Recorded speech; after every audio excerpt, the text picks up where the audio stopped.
sunny, hot with highs around 107. Get yourself a scanner, by the way. It's going to come in useful in the upcoming months and years, guaranteed. Here I am with my Klein tools, MM420. And I have the thermocouple plugged in just to check the temperature outside. It's 86 degrees today, 87, 86, 87. Breeze is slightly blowing, but that's the temperature here. And then in my tool shed, it says 79, almost 80, kind of depends on where you're standing. I'm going to say it's about 80, but on the Klein, it says 78 with that thermocouple. Oh, 77. Now that could be because I'm right in line with the little air conditioner that's mounted in there. Let's go up here and see what that temperature is.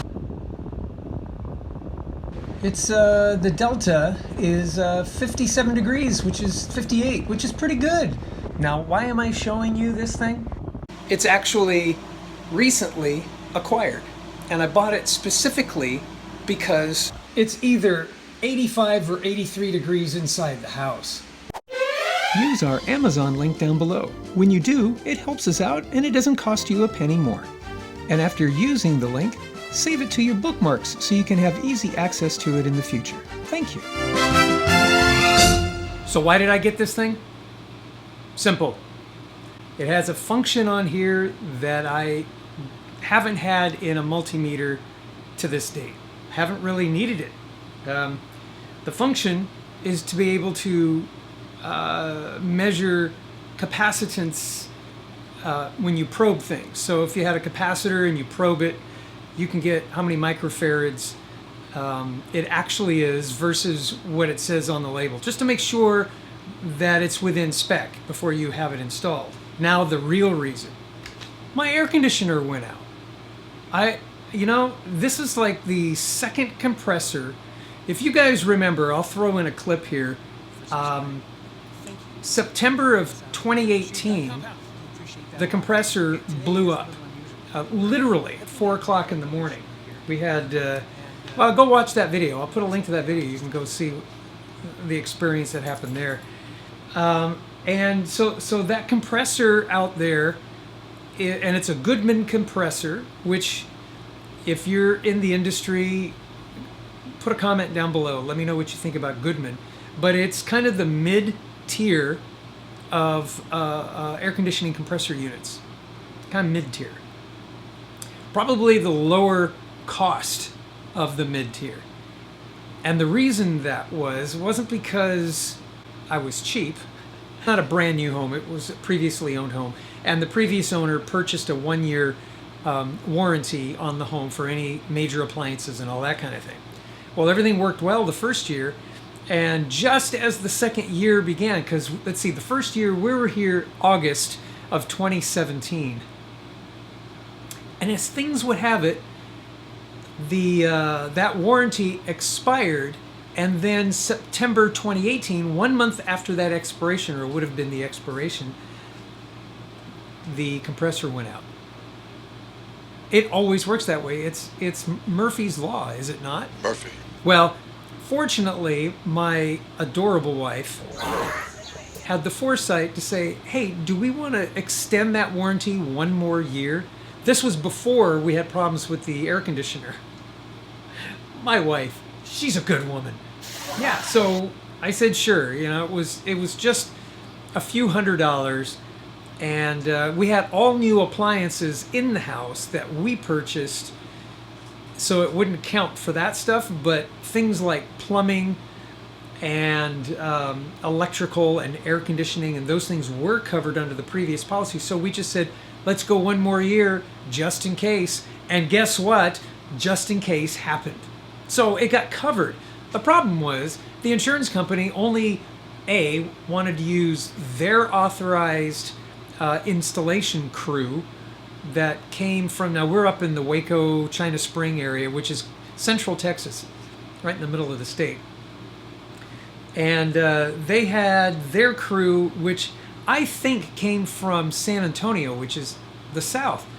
So unless they had local guys, and I don't remember, some sorry sot had to drive 3 hours to get from San Antonio up here to the Waco area twice, because the first time he came out and went, yeah, it's broken. No, duh, it's broken. Get a replacement. So they came back a couple of days later and replaced it.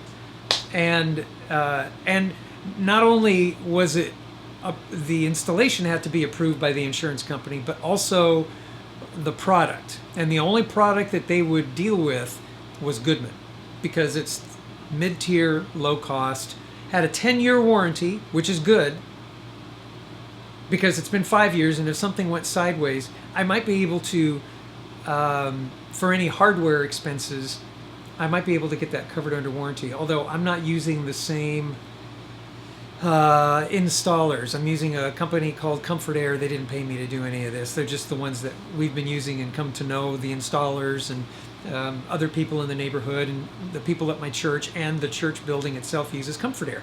They're great guys, great folks, great bunch of people, and do a good job, which is important. As a matter of fact, I'm waiting for a phone call right now from Comfort Air, because they're going to come out and take a look at this unit. And nothing's come in yet, but I might get interrupted, and then I'm going to have to go do that, okay? Right now, there are millions of people suffering from extreme heat at home. So that's the why we're here story. What did I do story, and why this? Well, in that, I thought I'd do a little bit of troubleshooting myself, because if I could avoid a $300 service charge, it probably wouldn't cost quite that much, probably a $100 service charge. But if they had to give me parts or something like that, it's going to rack up. And if I could avoid all that, I'd spend the money on a tool that I could check the startup capacitor on that air conditioner. And the reason why I needed to do that was because the way that it's behaving is as if there's not enough current to crank over the compressor motor to get the compressor to go. The fan blows, that is on the compressor unit, that's the outside unit.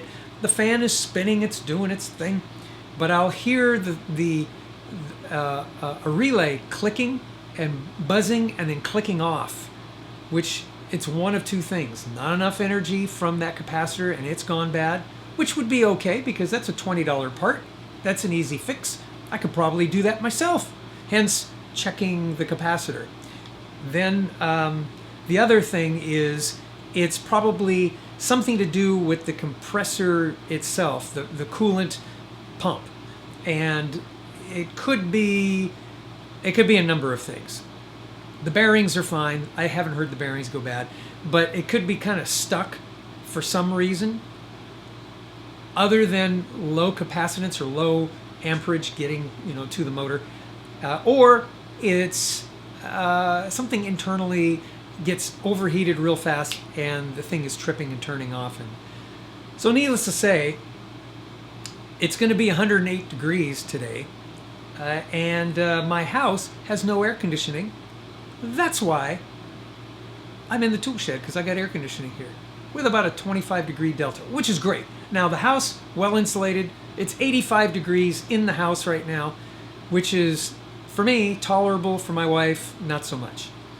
If it gets any hotter, it's going to be a problem. We'll probably have to go someplace. Right now. But I'm hoping that it's this capacitor. Now, I did test the capacitor, and I'm thinking it's below spec, and that's why it's not starting up. Now, the real odd thing is, even if it did test bad, I can't buy a capacitor.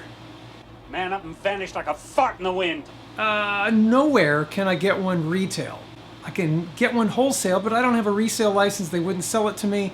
Is there something wrong with AC capacitors? Leave a comment below if you know something about that. Is it against the law?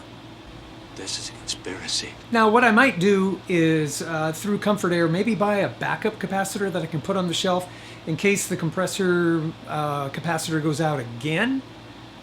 Then I can just do a home repair and we'd be good. Tech's going to come out, he's going to verify, and if it's anything else, maybe a hard start kit could help temporarily until we can put some money aside to get a whole new compressor outside, or maybe get warranty work done, or warranty parts, get a whole new thing in there under the warranty.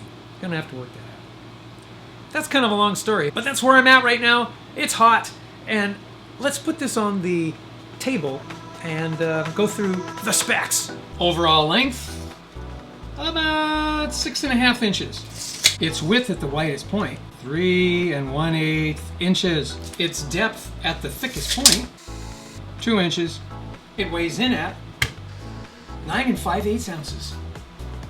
It came with probes, and the probes came with these handy covers that you pull off and just throw away. The other nice thing about the probes is it comes with this cover that allows the probe to just have the tip exposed, or for longer probing, you pull it off. But you want to keep these. Safety, you know. These probes conform. It also came with this very cool thermocouple so you can measure temperatures of things. Like, is your steak done? Here are all the functions that it can do. This is the one I wanted. It also has auto ranging. It's got cool LEDs that change color if it's a hazard. You can store your probes back here. I like that. It's got a nifty built-in stand.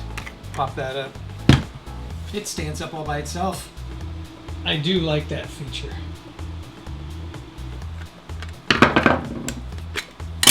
Two AAA batteries. I wonder how long these things will last. Notice, it's got a couple fuses in there so you don't blow yourself up.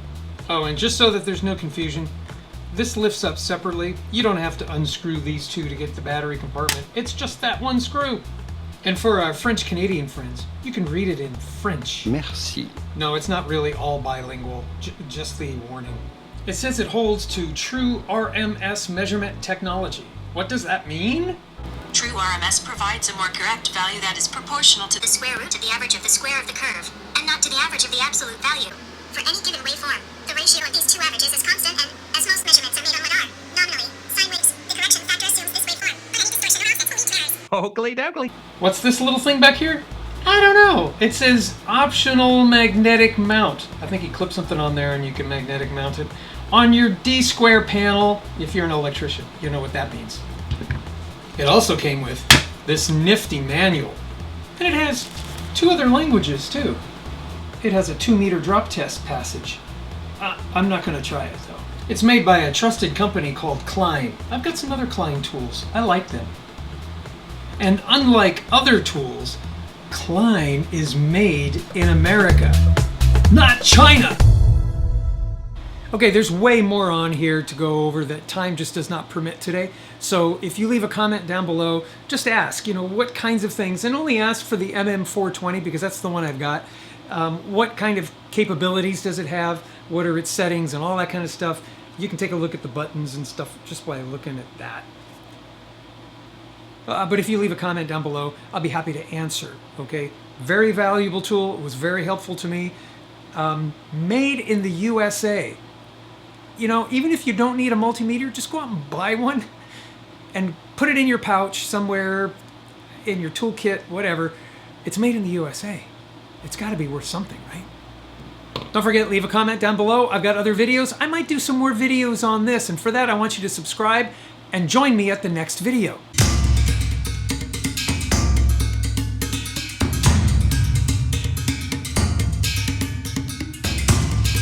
This is how hot it is in here while I'm editing this.